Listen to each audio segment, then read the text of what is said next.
Bonjour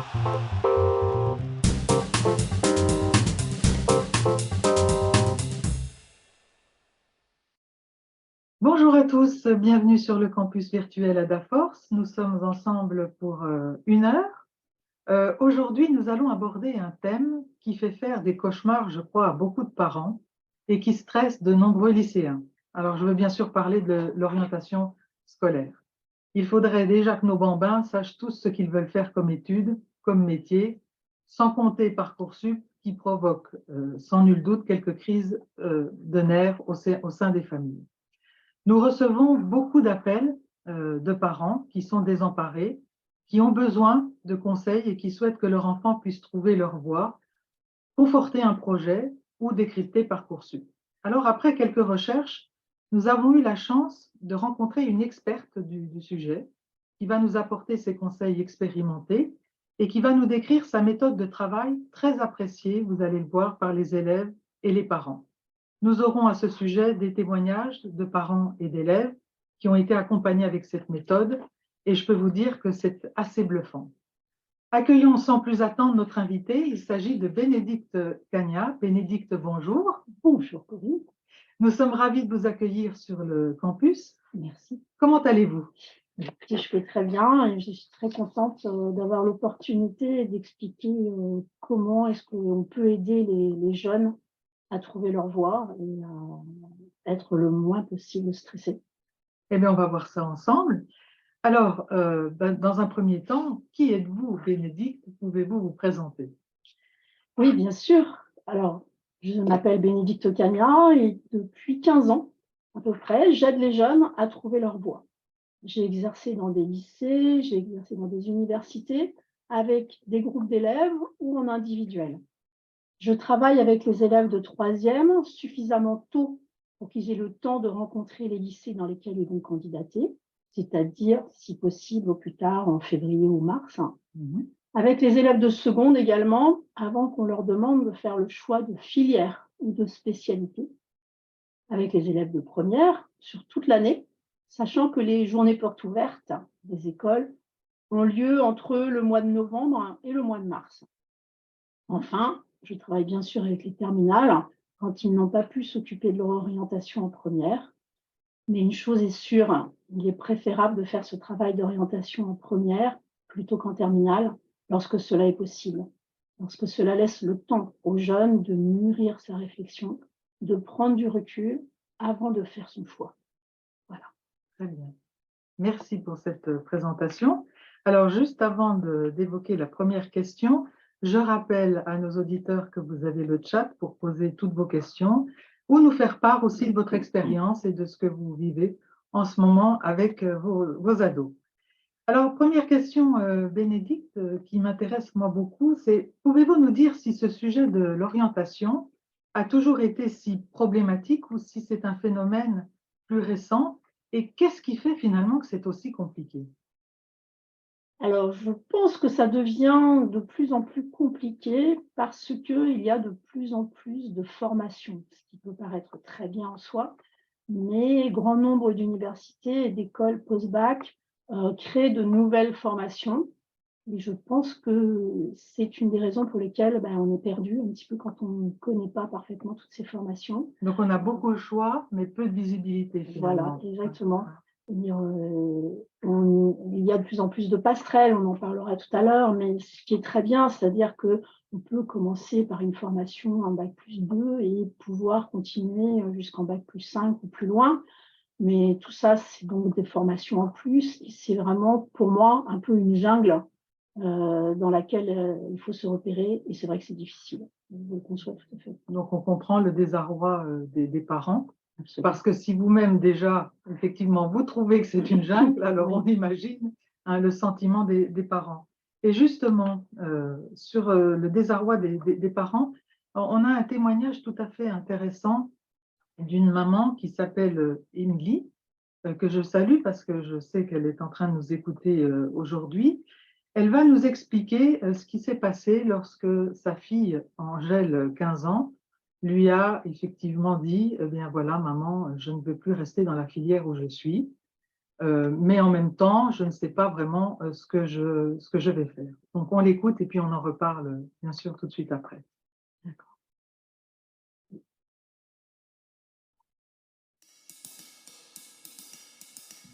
Bonjour, je m'appelle Émilie, je suis la maman d'Angèle qui a 15 ans, qui nous a annoncé au mois de janvier que la filière qu'elle avait pris en sortant de la troisième, le bac pro, ne lui correspondait pas. En fait, ça ne correspondait pas à ses attentes. Donc en tant que parent, quand son enfant voilà, exprime un mal-être et ose dire que il pense qu'il s'est trompé de parcours, on entend bien le message, mais on se sent un petit peu démuni parce qu'aujourd'hui, quand c'est pas évident en fait de choisir la filière avec son enfant dans laquelle il veut aller, surtout à 14 ans quand on est en troisième, qu'on nous demande de faire des choix. Voilà, donc on a essayé d'accompagner, de comprendre pourquoi la filière qu'elle avait prise ne lui correspondait pas. On a essayé de voir où est-ce qu'elle pourrait aller, sachant que voilà, faut prendre aussi en compte les capacités de l'enfant, le travail scolaire, tout ça. Et c'est quand même un gros travail. On n'est pas professionnel. On essaye d'aider au mieux, mais on n'a pas toutes les solutions. Et c'est pourquoi on a décidé de s'adresser à une professionnelle de l'orientation pour qu'elle prenne en charge Angèle, pour définir un petit peu les besoins, vers quoi elle souhaite s'orienter et surtout lui donner des perspectives. Parce que c'est ça en fait, on s'est retrouvé face à une enfant démunie, attristée, ça ressemblait plus trop à notre fille en début d'année. On voulait que ça relance un petit peu la machine et qu'elle ait des perspectives, même si le changement d'orientation peut peut-être pas se faire dès à présent, mais qu'on réfléchisse à ça pour l'après. Donc suite au rendez-vous qu'Angèle a eu avec Madame Cagna, c'était 3 séances pendant lesquelles Angèle s'est livrée. Elle a donné ses impressions d'elle-même sans penser aux influences des parents ni de l'entourage. À chaque fois qu'elle sortait du rendez-vous, on retrouvait notre fille avec le sourire. Alors elle nous racontait pas tout ce qui s'était dit parce qu'elle voulait garder absolument son petit moment avec Madame Cagna. Donc on a respecté ce choix. On sait qu'elle a fait un petit peu de travail personnel pour voilà, travailler pendant ses ateliers avec Madame Cagna. Mais à chaque rendez-vous, on voyait qu'elle retrouvait, qu'elle retrouvait un petit peu d'espoir. Après ces 3 séances, donc 2 parcours un petit peu se sont dessinés, ce qui lui a permis de regarder un petit peu les écoles et les formations qu'elle pourrait faire. Et c'est à ce moment-là en fait qu'elle nous a expliqué un petit peu comment ça s'était passé. Elle nous a montré ses notes pour qu'on puisse quand même l'aider à contacter les établissements qui avaient été du coup suggérés par Madame Cagna par rapport à l'orientation qu'Angèle a décidé de choisir. Et du coup, on a senti un soulagement de la part de notre fille, mais vraiment un soulagement parce que elle s'est sentie écoutée, accompagnée par Madame Cagna, cette professionnelle, et par nous. On a contacté les établissements où Angèle souhaitait s'inscrire. Et suite à ça, elle a vraiment fait un petit travail personnel. Je ne pensais pas qu'elle serait capable de faire ça, mais elle a très bien fait en se renseignant aussi avec des vidéos pour voir si vraiment elle faisait le bon choix. Et on a écouté aussi Madame Cagna qui nous a conseillé d'aller fortement aux portes ouvertes. Donc on s'est rendu à plusieurs écoles et ça a permis à Angèle vraiment de faire son choix par elle-même. On ne voulait plus...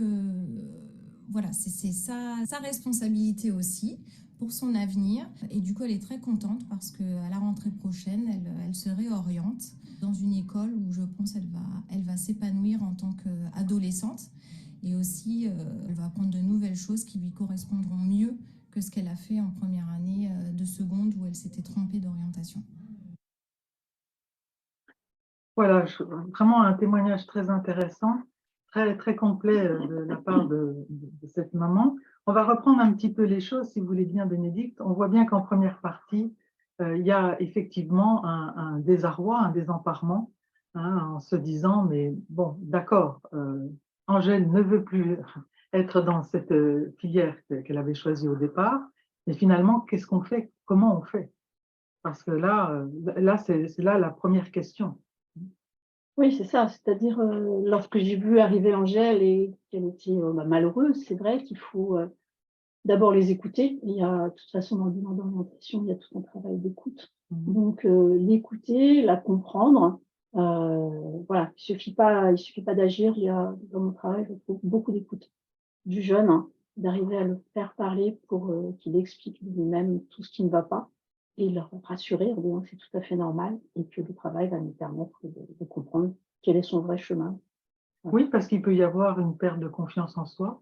Absolument. C'est Donc, important. oui, c'est très important. Les élèves qui se sentent en échec, que ce soit en échec scolaire, en échec d'orientation, peu importe, sont des élèves qui perdent confiance en eux.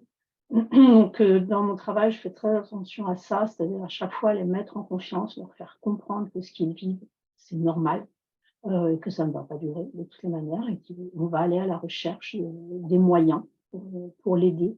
Là, en effet, pour Angèle, c'était pour l'aider à comprendre que c'est sa voie. Vous me disiez tout à l'heure en préparation, un élève, ce n'est pas qu'une note.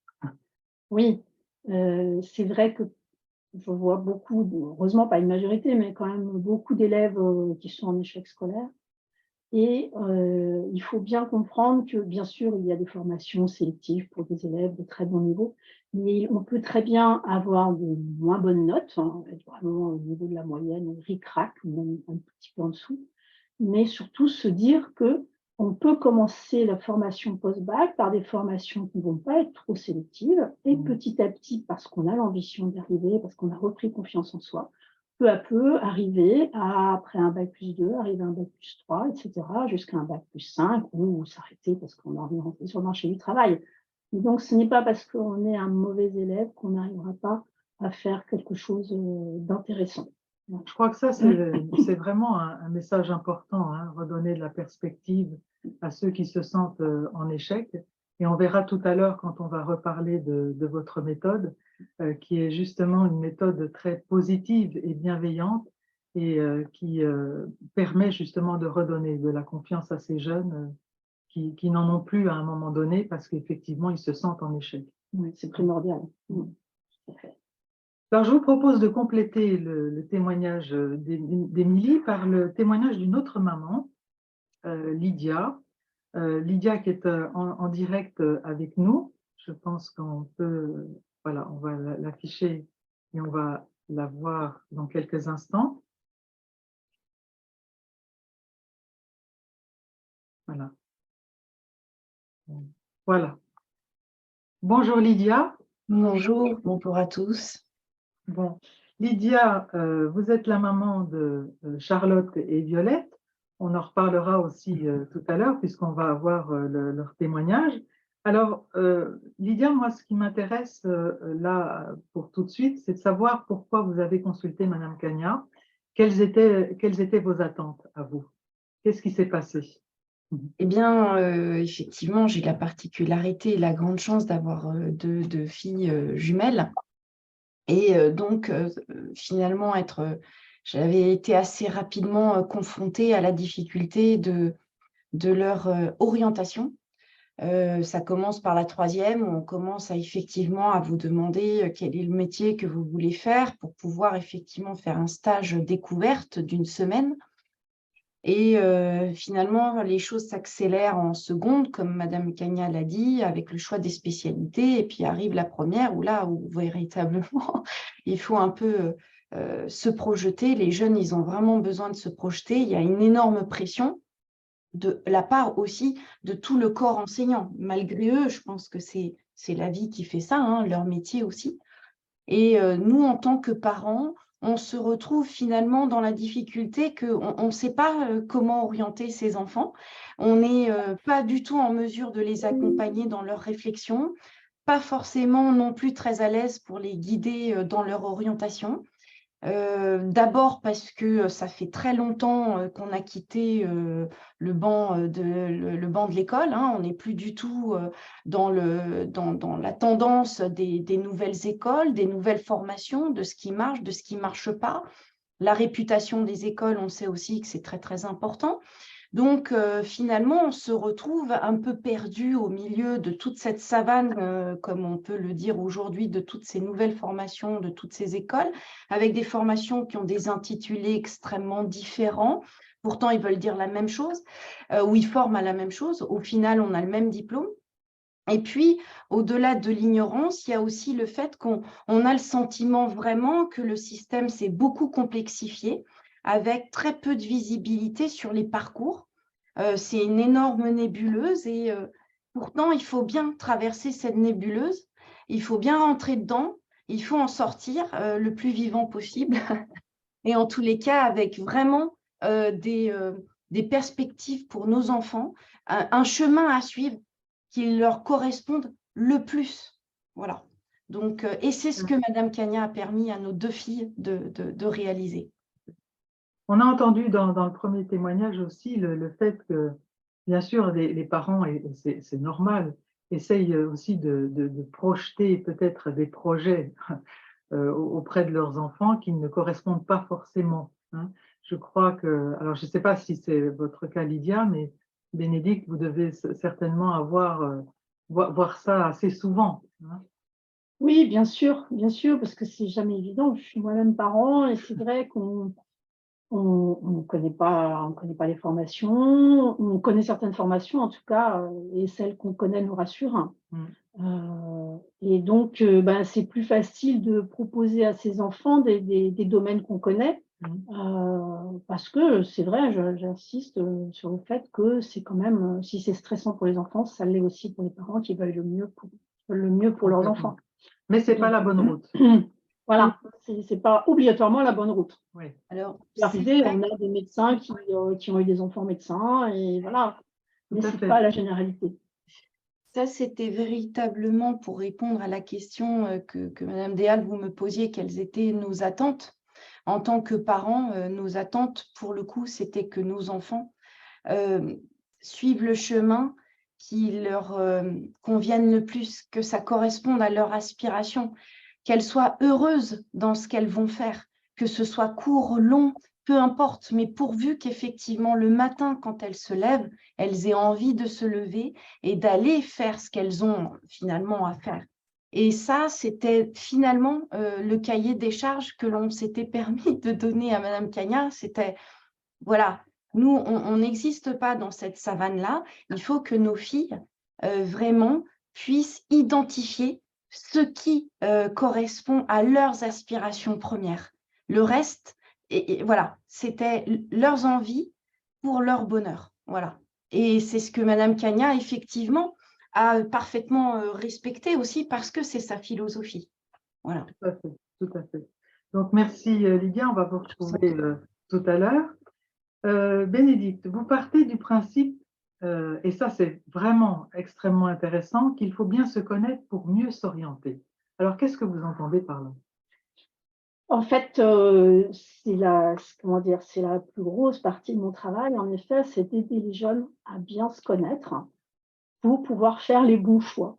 Donc, lorsque je fais un bilan d'orientation, d'ailleurs, je les aide à mieux se connaître grâce à des exercices adaptés, bien sûr, à découvrir toutes les filières de l'enseignement supérieur et à découvrir pour quelles voies et quelles filières d'études ils sont faits, et travailler sur les formations qui leur correspondent. Mais c'est vrai qu'on ne fait rien si on n'a pas au préalable bien travaillé sur soi. Les centres d'intérêt et les valeurs, ce sont des éléments qu'on devra retrouver dans notre formation plus tard. On ne fait pas un métier qui n'est pas en accord avec nos valeurs. Ou alors, à un moment où on se heurte à quelque chose, on est malheureux. Donc, c'est pour ça que c'est primordial de les faire travailler sur eux-mêmes. Et en plus, c'est une chose qu'ils n'ont pas l'habitude de faire. On n'a pas le temps de travailler sur soi en général. Donc, je trouve que si on ne le fait pas à l'âge de l'adolescence, c'est bien dommage. Mais voilà, de toutes les manières, c'est indispensable pour moi pour arriver à faire un bon travail.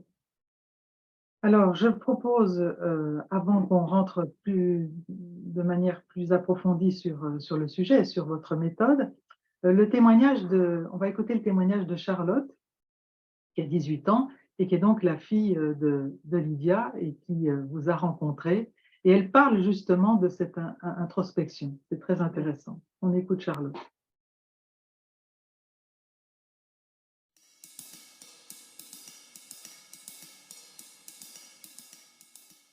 Étant donné qu'en première, je n'avais ni d'idée d'études, ni non plus d'idée de métier pouvant me guider dans la poursuite de mes études, j'ai alors décidé de prendre contact avec quelqu'un qui pourrait m'aider justement à trouver cette voie-là, une voie qui me correspondrait. Je dirais que le travail a eu 3 grandes étapes. La première, ça a consisté à faire une introspection sur moi qui m'a permis d'établir en fait mes centres d'intérêt personnels et par la suite professionnels. Donc mes attentes en fait envers un travail et ensuite de faire un tri en fait entre les métiers qui m'intéressaient et au contraire ceux qui ne m'intéressaient pas. Et par la suite en fait de cela on a découlé les études qui me correspondraient au mieux. Et donc dans cette troisième étape en fait je me suis pas non plus restreinte dans un métier précis.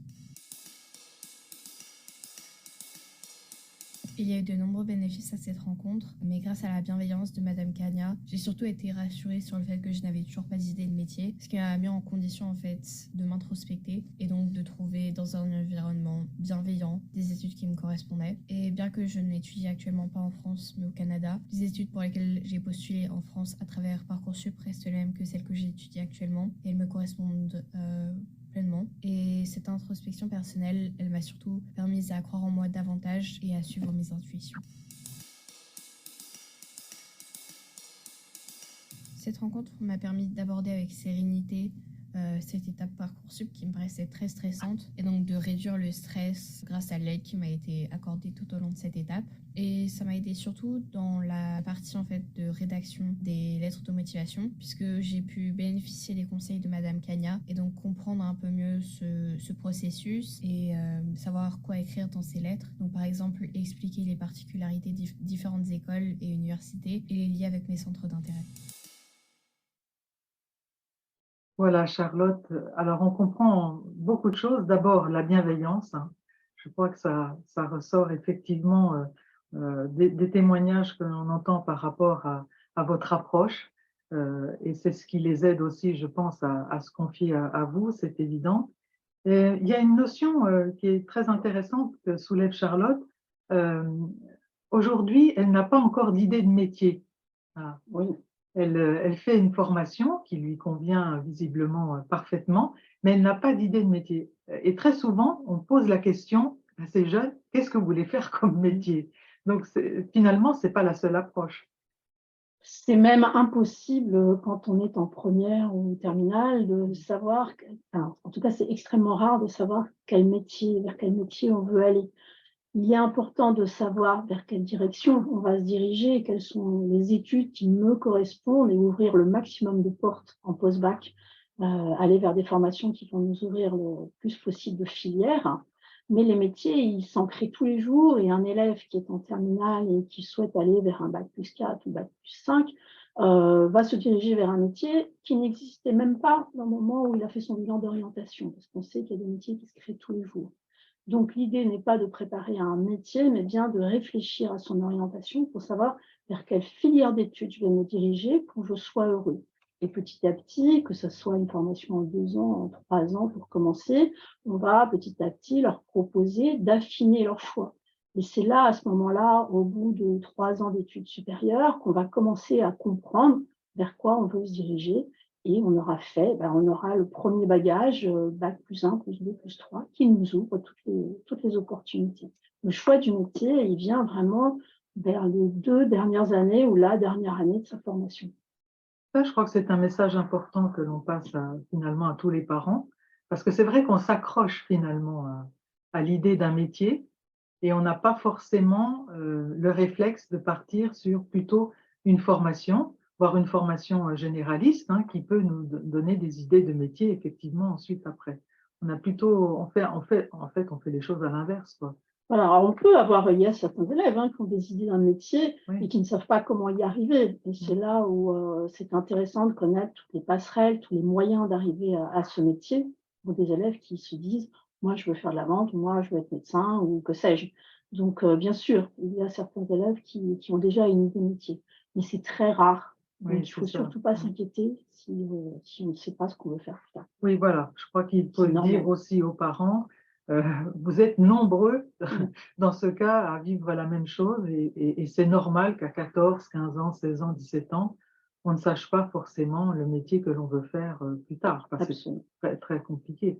D'autant qu'aujourd'hui, finalement, peu de jeunes passent du temps dans les entreprises et n'ont aucune idée finalement de la représentation de certains métiers. Absolument, ils sont peu à faire des stages, en fait, à avoir le temps de faire des stages. Ouais. Et puis, ils ont plusieurs idées de métiers aussi, donc on ne peut pas faire des stages dans tous les métiers. Donc, c'est vrai que faire un stage dans un cabinet d'avocat ou dans une entreprise au service commercial, ça peut être vraiment très intéressant parce qu'on peut se rendre compte que ce n'est pas du tout ce qu'on voulait, ou au contraire, ça correspond Tout à fait. complètement à ce qu'on veut. Mais ils peuvent pas. D'abord, c'est difficile de trouver des stages. Oui. Et puis, on ne peut pas faire des stages dans tous les domaines qui nous intéressent, malheureusement. Mais c'est vrai que souvent, ils ont des représentations assez faussées. Moi, je le vois dans notre secteur, hein, sur le métier d'infirmière, d'aide-soignante. Il y a beaucoup de représentations un petit peu fantasmées. Et effectivement, quand ces jeunes font des stages, là, ils sont en face d'une autre réalité, finalement. Ce n'est pas une réalité d'un film au cinéma. Bien sûr, bien sûr. Alors, vous travaillez aujourd'hui avec une méthode qu'on appelle ADVP. Vous allez nous expliquer ça, Activation du développement vocationnel et personnel. Alors, c'est tout un programme. Décrivez-nous cette méthode. Alors, l'ADVP, c'est une méthode qui a été créée en 1970 par des professeurs en sciences de l'éducation québécois, qui a été importée en France peu à peu. Et cet outil est reconnu pour l'orientation des jeunes, mais également par Pôle emploi, pour aider les adultes à comprendre vers quelle filière ils pourraient rechercher du travail. Et cette méthode a le gros avantage pour moi, c'est qu'elle permet de rendre l'élève acteur de son orientation, qu'il se rende compte progressivement de ce qu'il a en lui, de se découvrir au fil des séances et de découvrir pourquoi et pour quelle formation il est fait. Parce que pour moi, il faut d'abord bien se connaître pour bien s'orienter. On en a parlé tout à l'heure. Donc, l'ADVP, en fait, propose de faire des bilans d'orientation, ce que je fais avec des jeunes, des bilans d'orientation en 3 séances qui durent environ 1h30 chacune. Lors de la première séance, c'est un travail sur moi-même, sur l'élève. Rechercher quels sont mes centres d'intérêt, quelles sont mes valeurs. C'est une première réflexion sur soi que l'on a rarement l'occasion de faire. C'est un temps d'introspection et de réflexion. Je ne suis pas psychologue, mais je suis formée à l'écoute. À l'issue de cette première séance, en fait, des premières pistes vont se dégager qui seront prises en compte lors du choix de formation. Car tout élève n'est pas fait pour une école post-bac, pour un BTS, pour un BUT, pour une licence à l'université ou une classe préparatoire. Les notes, bien sûr, sont prises en compte, mais pas seulement. Par exemple, réussir à l'université demande une certaine autonomie et demande de savoir travailler sans avoir de contact avec l'enseignant. On se trouve dans un établissement très grand et on doit se débrouiller tout seul. Une classe préparatoire est tout l'inverse. Elle apporte à l'élève un encadrement fort, des méthodes de travail, et les professeurs sont là pour conseiller l'élève et le faire progresser. Enfin, faire ses études en apprentissage demande de la part de l'élève une vraie autonomie, une capacité à mener de front son travail en entreprise et ses études. Un élève qui souhaite faire ses études en apprentissage choisit d'appliquer ce qu'il apprend à l'école en entreprise, mais également de mener ses études en travaillant plus qu'un élève qui fait ses études en initiale. Il fera le même programme en moins de temps car il sera à mi-temps en entreprise. Chaque formation a ses spécificités, il faut les connaître et il faut qu'elles nous correspondent. Donc, à la fin de la première séance, l'élève a hiérarchisé ses centres d'intérêt et ses valeurs pour bien comprendre ce qui est important pour lui. Parce qu'on n'exerce pas un métier dans lequel on ne retrouve pas ses valeurs, on n'y sera pas heureux. Alors, vous parlez de valeurs, je vous coupe, permettez-moi, Bénédicte. Est-ce que vous pouvez nous citer un exemple avec quel outil vous travaillez, par exemple sur les valeurs? Comment ça se passe? Alors, en fait, oui, bien sûr, je peux vous expliquer brièvement. En fait, je demande à l'élève de rechercher 3 personnages qu'il admire, une ville qu'il aime beaucoup. On va commencer à travailler là-dessus. Il va expliquer ce qu'il aime chez ces personnages qu'il admire et dans cette ville, ce qu'il aime. Et je vais continuer avec pas mal de questions comme ça auxquelles je vais lui demander de répondre de but en blanc. Et on va se rendre compte, quand on aura fini cet exercice de questions-réponses, on va se rendre compte qu'il y a beaucoup de choses dont parle l'élève qui reviennent, beaucoup d'éléments. Ça peut être l'indépendance, l'autonomie, la liberté, l'ambition, la volonté, la force. Voilà, il y a plein de choses qui vont sortir, qui sont des éléments qui reviennent tout au long de l'exercice. Et on est à la recherche de tous ces éléments qui reviennent souvent. On ne se rend pas compte, en fait, que lorsque nous parlons, nous utilisons un vocabulaire régulièrement et ce vocabulaire nous correspond. Donc voilà, on est à la recherche de ces petits mots et lorsqu'on les a listés ensemble, je leur demande de les hiérarchiser par importance pour eux. Et c'est important de hiérarchiser, même si ce n'est pas toujours facile. Et là, on est en face des valeurs, de certaines valeurs de l'élève. Et ces valeurs, moi, je vais en tenir compte parce que, par exemple, le besoin d'autonomie, l'ambition, ou au contraire, un très grand manque de confiance en soi. Je vais aller décrypter plein de choses, en fait, qui vont me permettre de faire un choix de filière, par exemple, pour faire une école, je sais pas, de commerce ou peu importe. Il y a plein de manières de faire une école de commerce, mais il y en a une qui va plus lui correspondre. Et c'est grâce à cet exercice, en fait, que je vais comprendre ce qui va le plus lui correspondre. C'est pour ça que l'un ne va pas sans l'autre. On a beau chercher les formations qui conviennent à l'élève, on a beau avoir ses notes. Si on ne connaît pas bien l'élève, on va appliquer quelque chose à un numéro parmi tant d'autres. C'est tout. C'est complètement du sur-mesure. Oui, absolument. C'est intéressant. C'est certainement ce qui fait aussi que ces jeunes vous font confiance et vous parlent, finalement. Oui. Ouais, Parce que je sais qu'ils vous confient beaucoup de choses. On entendait Émilie tout à l'heure dire, bon, on ne s'est pas mêlé, effectivement, de ce qui s'est dit entre Angèle et Madame Cagna, mais on sait que, voilà, elle vous a dit plein de choses. Elle vous a même certainement confié des éléments qui touchent effectivement des valeurs. Donc, c'est vraiment important. Il faut la confiance et la bienveillance. absolument. Et en ça, c'est une méthode effectivement assez bluffante. J'aimerais qu'on entende maintenant le témoignage justement d'Angèle, donc 15 ans, qui est la fille d'Émilie que nous avons entendue tout à l'heure.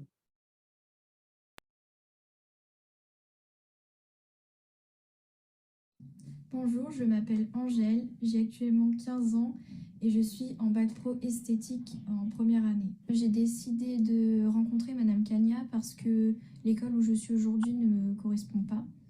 Du coup, je voulais avoir une aide pour m'orienter pour la suite. Ça s'est très bien passé. On a beaucoup fait d'activités sur moi. Il y a une méthode qu'on a utilisée, c'est par exemple, il y avait des fiches et on devait classer d'un côté ceux qu'on aime et de l'autre côté les métiers que j'aimais le moins. J'ai fait ça en 3 séances. C'était consacré que sur moi. La deuxième, on commençait un peu à classer les métiers, ceux que j'aimais le moins. Et la troisième séance, on a vu que je pouvais m'orienter vers un bac pro vente plutôt vers la vente. Oui, ça me plaît beaucoup. J'ai regardé sur des sites comme Onicep pour voir comment ça se passait l'année, les stages, tout ça. Comment c'est, à quoi ça ressemble. Et moi, ça m'a beaucoup plu. Donc, l'année prochaine, je vais faire un bac pro vente. Grâce au conseil de Madame Cagna, je me suis renseignée et en septembre prochain, je vais dans un lycée bac pro Agora et vente. Oui. En tout cas, je voulais vous remercier Madame Cagna pour ce que vous avez fait, pour mon orientation. Merci beaucoup. Alors là, on entend encore plein de choses. D'abord, le sourire d'Angèle montre qu'effectivement ces séances se sont très bien passées, qu'elle a pu parler. Je crois que c'était aussi important pour elle. Et puis on sent qu'elle a été actrice. Là. Vous parliez de ça tout à l'heure en début de séance. Elle a pris un petit peu son destin en main.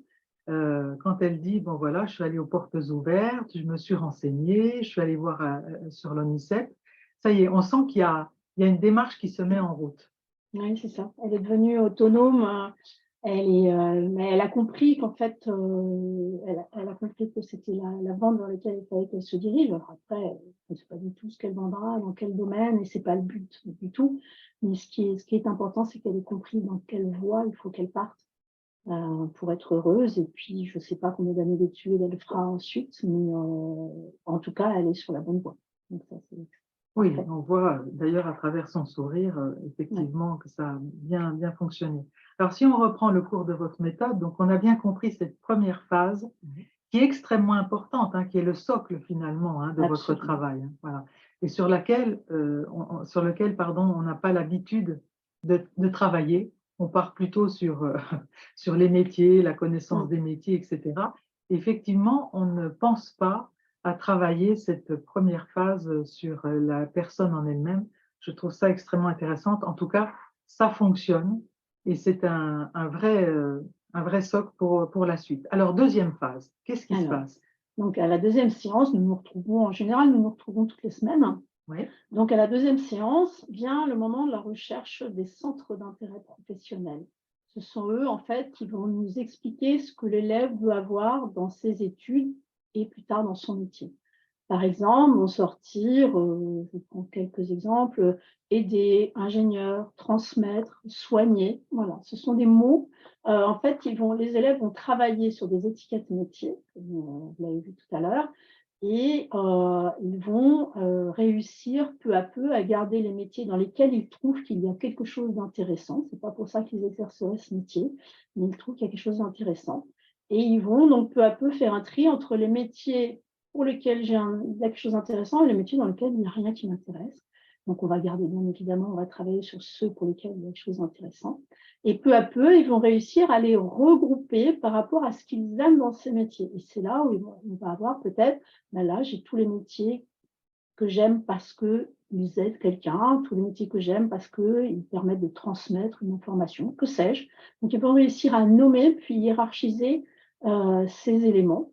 Et à la fin de la deuxième séance, je vais lister à l'élève des formations qui sont en lien avec ces centres d'intérêt professionnel qu'ils ont nommés, afin qu'il fasse chez lui les premières recherches sur Internet et par écrit. En quoi consiste cette formation? Combien d'années dure-t-elle? Quelles sont les spécialisations possibles? Puis-je continuer mes études après? Ou puis-je m'arrêter à la fin du cursus et entrer sur le marché du travail? Et enfin, est-ce que cette formation me plaît ou pas? Ce qui va lui permettre déjà de commencer à comprendre comment fonctionnent les études supérieures, les différents domaines qui les intéressent et commencer à se projeter dans les études supérieures. Et moi, je vais en profiter également à la fin de cette séance pour lui exposer les différentes filières post-bac qui existent. C'est-à-dire qu'on ait fait un bac général, un bac technologique ou un bac professionnel. Très bien, mais après, c'est un peu une jungle, comme je disais tout à l'heure. Donc, en 2 ans, qu'est-ce qui se passe? Ou si on choisit de faire un cursus en 3 ans, ou en 4 ans, ou en 5 ans. Voilà, comment ça se passe? Où est-ce que ça se déroule? Dans les universités, dans les écoles spécialisées, en BTS, que sais-je. Donc voilà, on se quitte, ils ont des recherches à faire sur certaines formations. est-ce que vous leur conseillez de rencontrer des professionnels? Alors, pas encore parce que ce serait aller trop vite sur l'étape métier et on en est juste à explorer en fait les études supérieures. Donc, je pense que c'est quelque chose qu'ils auront intérêt à faire en fin de bilan pour conforter leur choix parce que normalement, ce bilan d'orientation se fait par exemple en seconde ou en première, donc on a encore du temps pour mûrir ses choix. Et donc, c'est très intelligent à ce moment-là d'aller interviewer des professionnels pour réaliser que c'est pas exactement ça, mais on n'en est pas loin, ou c'est pas ça, ou oui, c'est parfait, c'est ça. Mais avant la fin du bilan d'orientation, c'est peut-être un petit peu compliqué encore. Voilà. Donc ça, c'est la deuxième séance qui se termine. Et vient le temps de la troisième séance, notre dernière séance de travail, où l'élève déjà va me présenter ses recherches, ce qu'il a aimé, ce qu'il n'a pas aimé et pourquoi. Et je vais pouvoir alors lui proposer les formations qui lui correspondent réellement, tant à ses préférences, ses notes bien sûr, mais son caractère. Et nous travaillerons ensemble dessus afin qu'il comprenne quelles sont les matières qu'il va étudier en première année, en deuxième année, jusqu'à la fin de son cursus, les processus d'admission, les différents débouchés. Parfois, l'élève n'a pas les notes requises pour entrer dans la formation de ses rêves et je lui explique quelles sont les passerelles qui lui permettront d'arriver à son but, peut-être par des chemins moins directs, mais ce n'est pas grave du moment qu'on arrive à son but. Il faut savoir qu'une école ou une université sélective acceptent des étudiants après un bac+2 ou bac+3 par ce qu'on appelle les admissions parallèles. Tout à fait. Donc voilà, un élève qui n'a pas le dossier pour entrer directement à l'université ou dans une formation sélective pourra commencer par un BTS, par exemple, en 2 ans, et puis au bout de 2 ans, entrer dans l'école de son choix ou faire une 3e année. Enfin, il y a beaucoup de choses qui existent, donc il ne faut surtout pas être inquiet là-dessus. Enfin, pendant la 3e séance, nous listerons ensemble toutes les dates de journées portes ouvertes auxquelles l'élève va se rendre. Parce que c'est très important de se rendre aux journées portes ouvertes qui vont permettre de comparer les établissements qui proposent les mêmes formations, de comprendre dans quel établissement je serai bien pour réussir à me projeter.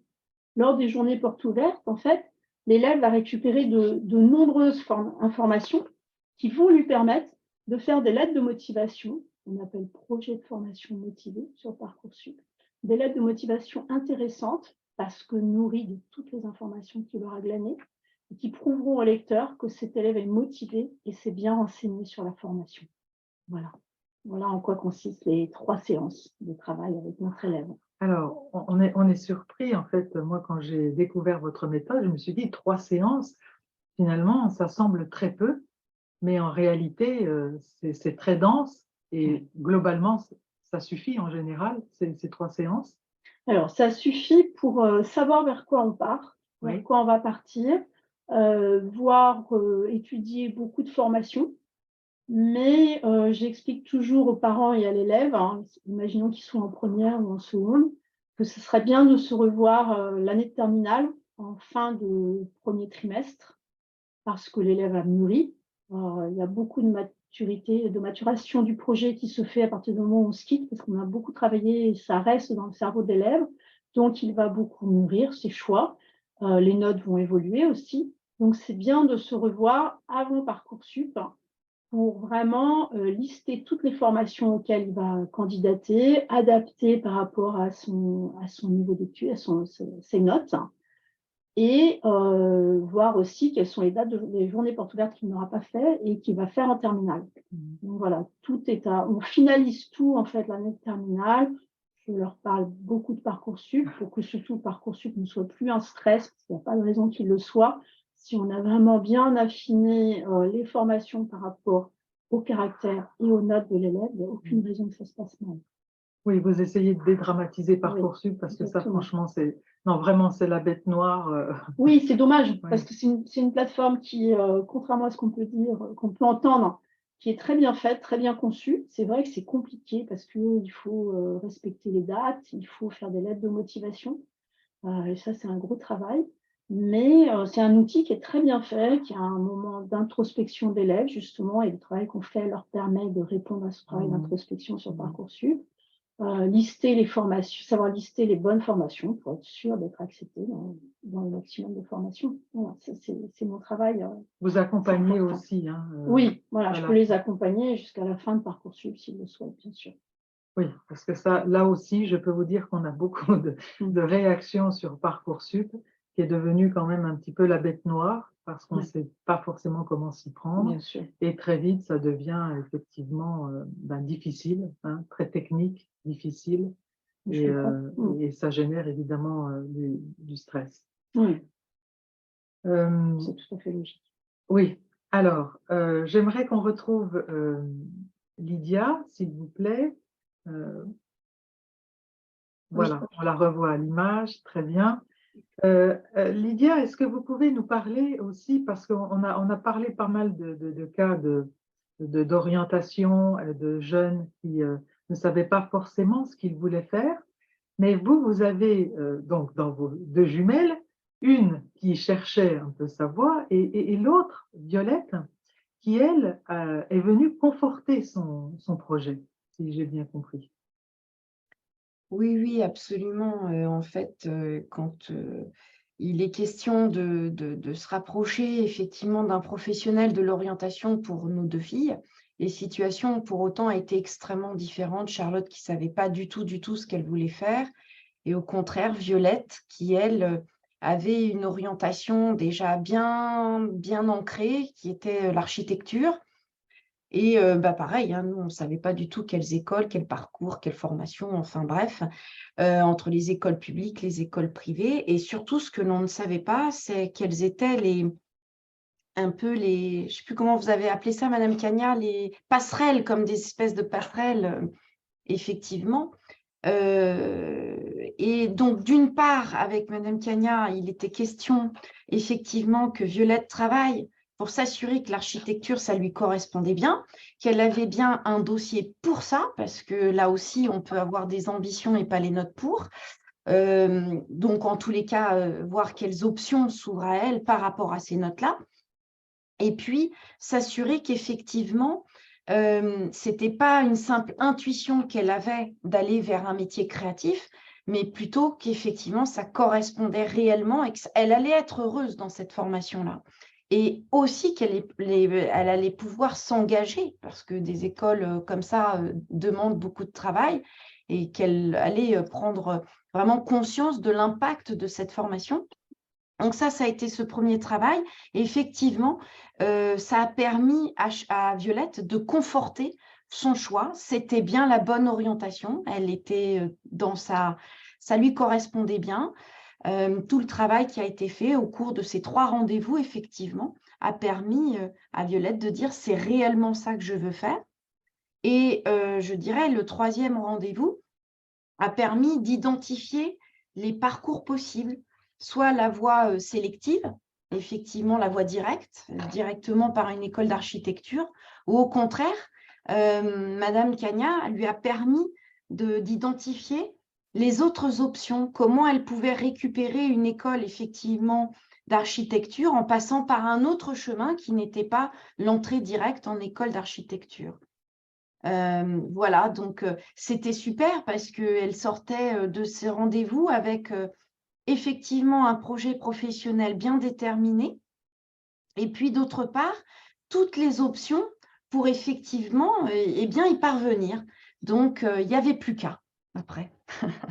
Et Madame Cagna a aussi travaillé, nous a éclairé sur effectivement dans les lettres de projets de formation motivés, c'est très spécifique, puisque personne n'a fait architecture avant d'arriver à candidater en école d'architecture. Et elle nous a donné effectivement quelques idées à explorer, même si c'était un peu compliqué quand même, Parcoursup sur le sujet. Voilà, Donc là, merci Lydia. je vous en prie. C'est vrai que là, on a un cas intéressant de vouloir conforter son projet. Est-ce que vous avez souvent des jeunes qui arrivent comme ça pour conforter leur projet? Oui, Oui. ou en tout cas des élèves, des élèves qui ont une idée. Je leur demande toujours s'ils ont une idée. Donc des élèves qui ont une idée ou 2 idées de ce qu'ils aimeraient faire. Et je note en disant, mais très bien, et si tu es d'accord, on va faire le travail comme si on ne savait pas, si on n'avait pas d'idée précise. Oui, Et vous puis, reprenez la même méthode, en voilà. fait. Et si véritablement ce que tu dis sort, c'est super, ça va te conforter. Mais pour le moment, on va être objectif, c'est-à-dire qu'on va commencer de zéro et on va bien voir ce que tu vas sortir, en fait, quels vont être tes centres d'intérêt professionnels. Alors, qu'est-ce qui se passe? En général, ça conforte le projet de départ ou Alors, pas? très souvent, Ouais. ça conforte le projet de départ, mais j'ai eu typiquement hier le cas d'un élève qui hésitait entre continuer ses études de piano au Conservatoire de Paris ou devenir un ingénieur ou soigner les gens. Et il se trouve que le piano, il gardera ça pour sa vie personnelle, mais pas pour sa vie professionnelle. Et donc, c'est plutôt le côté médecine qui l'emporte. Donc voilà, il venait avec quelques idées, mais il sait maintenant vers quoi il a intérêt à partir. Et il a compris pourquoi. Parce que tout le travail qui a été fait à la première, à la deuxième, à la troisième séance lui ont permis de comprendre tout doucement pourquoi il allait partir vers les études de médecine. Comment réagissent les parents qui sont finalement un petit peu laissés à la porte, si j'ose dire, du travail que vous faites, puisque ça reste entre vous et les jeunes personnes qui viennent vous voir? C'est quoi les réactions des parents? Alors, de toutes les manières, je préviens toujours les parents que, bien évidemment, ils peuvent me contacter s'ils ont des questions précises, mais sinon, je n'entrerai pas en contact avec eux avant la fin de la troisième séance. À la fin de la troisième séance, en fait, je prends environ une semaine pour faire un compte-rendu écrit, détaillé, sur tout le travail qui a été fait ensemble. C'est-à-dire que je vais reprendre les centres d'intérêt, les valeurs, les centres d'intérêt professionnels, les formations retenues, les liens Internet, les dates de journée portes ouvertes.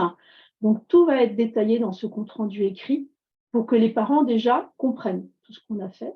Et je leur précise bien, en leur envoyant ce compte-rendu écrit, je leur précise bien que je suis à leur écoute dès qu'ils en ont pris connaissance pour que soit ils viennent me voir, soit on se téléphone ou on fait une visio pour que je puisse leur apporter toutes les explications dont ils pourraient avoir besoin, parce que c'est vrai que ça peut paraître évident pour des personnes du métier, mais ça ne l'est vraiment pas, j'en suis bien consciente. Donc voilà, c'est vrai que je n'ai pas de contact avec eux pendant tout le temps de notre travail. Oui, je les ai eu au téléphone avant, je les ai vus. C'est bien ce qu'il faut dire aux parents. Là, Oui. hein, il y a un temps là où Mm. effectivement ils doivent vous laisser travailler Oui. voilà, avec leur enfant. Et Exactement. ensuite, effectivement, ils peuvent reprendre le dialogue avec vous et ils ont un compte rendu. Oui, surtout d'ailleurs, surtout, parce que pour moi, c'est intéressant de leur expliquer et pour eux, c'est nécessaire, je pense. Bien, ben, je crois qu'on a plutôt bien compris aujourd'hui votre méthode, vraiment qui est extrêmement intéressante. Vraiment, je conseille aux parents de vraiment vous contacter parce qu'il y a vraiment des résultats. Enfin, on l'a vu à travers les différents exemples et bien tant d'autres, parce que je sais que vous accompagnez voilà, de nombreuses personnes au quotidien. On mettra d'ailleurs dans le chat et pour le replay les coordonnées si vous êtes intéressé pour travailler donc avec Bénédicte Cagna. Qu'est-ce qu'on pourrait dire en conclusion? Quel message vous pourriez adresser aux parents? Alors, le message, ce serait de ne pas s'inquiéter surtout. Voilà, ça c'est de ne pas difficile. s'inquiéter parce que à partir du moment où j'aurai pris leur enfant en main, si je puis dire, je vais m'occuper de tout, c'est-à-dire je vais aller comprendre pourquoi s'il y a un problème, pourquoi il y a un stress, et je vais de toutes les manières trouver la solution pour trouver la bonne filière, que ce soit en troisième ou en terminale, peu importe. Voilà, c'est trouver la bonne filière pour que leur enfant arrive à son but. Voilà, donc surtout me faire confiance. Voilà, c'est la clé. C'est la clé pour la réussite de leur enfant. Et voilà. Et surtout, savoir que chaque élève est différent, chaque demande est particulière et que je m'adapte en fait à chaque enfant. Et je peux vous dire que Bénédicte est très engagée, très impliquée depuis de nombreuses années auprès des jeunes. Et alors, un message pour les jeunes qui hésiteraient à venir vous voir, qu'est-ce que vous pourriez leur dire? Ben, déjà qu'ils n'hésitent pas à me contacter, on s'appelle en fait, ou même ils peuvent venir me voir une première fois, ou on se téléphone, où je lui explique comment nous allons travailler. Je vais d'abord lui poser des questions pour le comprendre s'il a des inquiétudes ou pas du tout, mais voilà ce qu'il attend de moi. Et je vais lui expliquer comment nous pourrons travailler ensemble. Voilà, surtout pas hésiter à me contacter, juste pour savoir comment on pourrait faire. Parfait. Eh bien, écoutez, il nous reste à vous remercier, Bénédicte, d'avoir été parmi nous aujourd'hui, nous avoir expliqué cette fabuleuse méthode, vraiment. Nous, on l'a vu de nos yeux hein, sur les résultats. C'est vraiment, vraiment bluffant.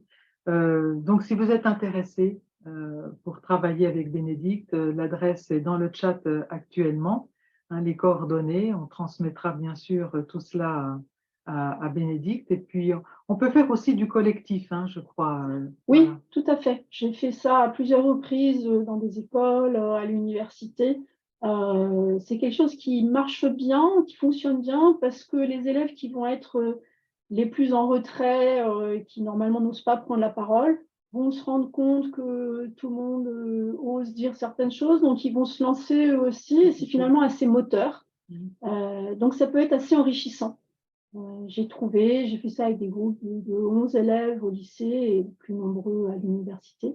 Et je trouve que ça donne de très bons résultats.